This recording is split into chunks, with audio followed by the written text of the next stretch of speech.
Dersimizi tamamlaştırıyoruz hürmetli vatandaşım. Mavzumunda Lihasada Daca Buthanısı ot gitti. Alakadar tarafla bu haberini ciddi elip taşladı. Mavzulu haber 2. ayının 18. günü Cumhurbaşkanı Nazar Tor betide ilan kılındı haber. Bundak başlar. Lihasa'ga joylashgan Tibet Budda dini, yani dini Daca Buthanısı 17. günü tuyoqsiz ot ketdi. Ot ketish sebebi aniq emas.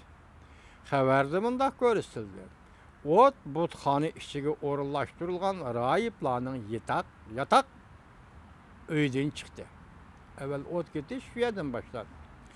Tibetning aloqador xabarlarda isbotlanishda Tibet Budda dini butxonasi, Daca butxonasi 2. ayning 17. kuni tushdan keyin soat 6dan 40 minut o'tganda ot ketdi.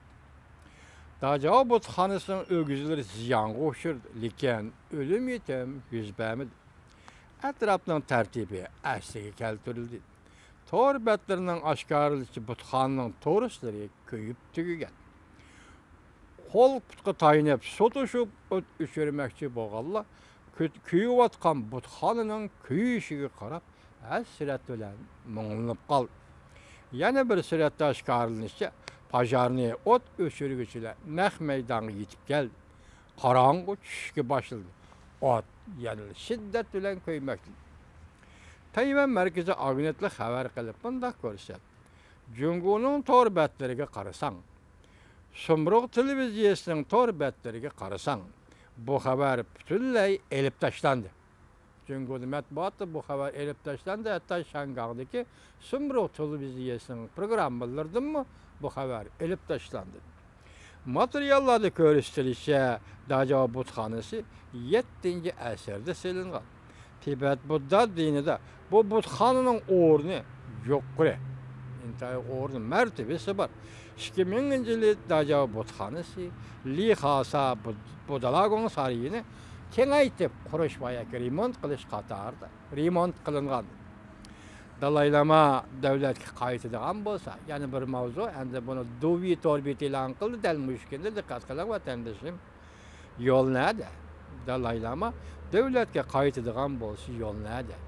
Bu yerda davlat deyildi, ya Tibet deyilmidi, ya Jungo deyilmidi, davlat qaysi davlat? Yani quramaydi. Albatta Jungo davlati. Bu Dovi torbeti shunday qo'y. Mavzuli xabar 2. ayning 17. kuni Dovi torbeti e'lon qilindi. Bu xabardan Dalay Lama davlatga qaytishni xohlasa, mustaqillikdan voz kechish kerak degan mavzusini qisqartib vatandoshlarga tanishtiramiz. Bu qismida asosligi Dovi torbeti Dalay Lamaning o'ttir yo'l siyosatini e'lon qildi. Masalan, Dovi torbeti hozirgacha o'ttir yo'l siyosatini nima Dalay Lamaning biz uchrashmadik. Bu qatim Dovi torbeti endi o'zicha e'lon qildi. Bu Dalay Lama tarafdanmi yoki shu o'zini kengaytib yoki taxmin qilib e'lon qilib o'tadi, buni bilmaymiz. O'ttir yo'l siyosatini mundaq shariylash emas, Dovi torbeti bunday e'lon qildi. Birinchi, Tibetning mustaqilligini qo'g'lashmaymiz. Balki Tibet va 3 rayondagi barliq Tibetlar birlikka kelgan bir siyosiy gavda ostiga qo'yilishi kerak.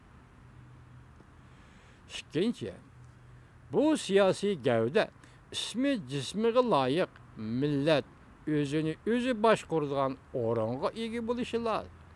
Ham demokratik tartiblarga asoslanib, saylamdan chiqqan parlament va saylamdan chiqqan hukumatning yetakchiligida turishi lozim. Diqqat etamiz. Uchinchi, Jungo hukumati yuqorqi mazmunlarni qabul qilgan chaqda Tibet bo'linishni qo'g'lashmaydi. To'rtinchi, Tibet tinch va osoyish bir makonga aylanishdan burun qo'g'dinish ehtiyoji uchun Jungo hukumati Tibetni chekdik qo'shan turg'isi bo'ldi. Beshinchi, Junxo Xalq Jamhuriyati markaziy hukumat Tibetning siyosiy, diplomatiya va davlat mudofaasiga mas'ul bo'ldi. Balki Tibetning diniy e'tiqod, madaniyat muarif, iqtisod, sayya, ekologiya, munosabatlik ishlariga Tibet xalqi o'zi yetakchilik qiladi. Hamda Tibetga aholi ko'chirish to'xtatilishi kerak. Xabar yozg'ish davomlashtirdi maqolasi. Yuqorqi 5 nuqtada Tibet mustaqilligi ko'rsatilmagan bo'lsa-mu deydi Torbiti xabar yozg'ichi, lekin 3-4 nuqtalarda Dalay Lama Tibet mustaqilligi izlanish iddisi va g'arizidan voz kechmagan. Ba'zilar Dalay Lama o'tir yo'lda mangadi. Mustaqillikni qo'llashmaydi. Tibetning Jungoga mansubligini e'tirof qiladi deyishidi. Fakat oliy avtonomiya Tibetlarga Tibetni boshqarishni talab qiladi deyishidi. Buni Beijing qabul qilsa bo'ladigan shartlar deyishidi. Lekin nima deydi maqolada xabar yozg'ichi? Yuqorqi 3-4 shartlarga qaraganda, demak Dalay Lama Tibet mustaqilligi izlanish iddisi voz kechmaydi. 3-si nima edi bu xabardan qarang. Dalay Lama tashabbusi o'tir yo'l tashabbusining 3-si Jungo hukumati yuqorqi mazmunlarni qabul qilgan chog'da Tibet bo'linishni qo'llashmaydi. Qabul qilsang biz bo'linimiz demaymiz. Qabul qilmasang biz bo'linimiz deymiz demakchi bo'lyapti hozir. Qaptir 4-chi Tibet tinch va osoyish bir makonga aylanishdan burun qo'llanish ehtiyoji uchun Jungo hukumati Tibetda chekda qo'shin turg'isi bo'ladi. Demak chekda qo'shin Tibetlar ma'qul degan doirada balki lihosadilar. Harbiy qo'shin turg'izsan, qolganlarni chekindirsan deydi. Hozir harbiy qo'shin mustamlik Uyg'uristonda yezilarga chiqarib bo'ldi, kentlarga chiqarib bo'ldi. Asli mustamlikada shartnoma bo'lsa, mana shunday tuzilsa deylik, masalan, shunday shartnoma bo'lsa, mustamlik davlatning yoki mustamlik qilg'uchi davlatning armiyasi mustamlik qilingan allada yoki gubernator davlatning armiyasi mustamlik qilingan allada qanchalik son nisbat turg'izilishi kerak. Hozir Shang'ani qanchalik askar vaqtayning? Dastlabki vaqtlarda 6000 askar degan, hozir qancha son ekanligini bilgan olmaydi. Demak, bu armiyami butun mustamlik rayonining har taraflari kengaytirilmaydi va joy-joylar turib olmaydi. Jumpinchi, kumpinchi deydigan harbiy rayon qurib olmaydi. Faqat markazda simvolli xarakterda markazda turish ruxsat.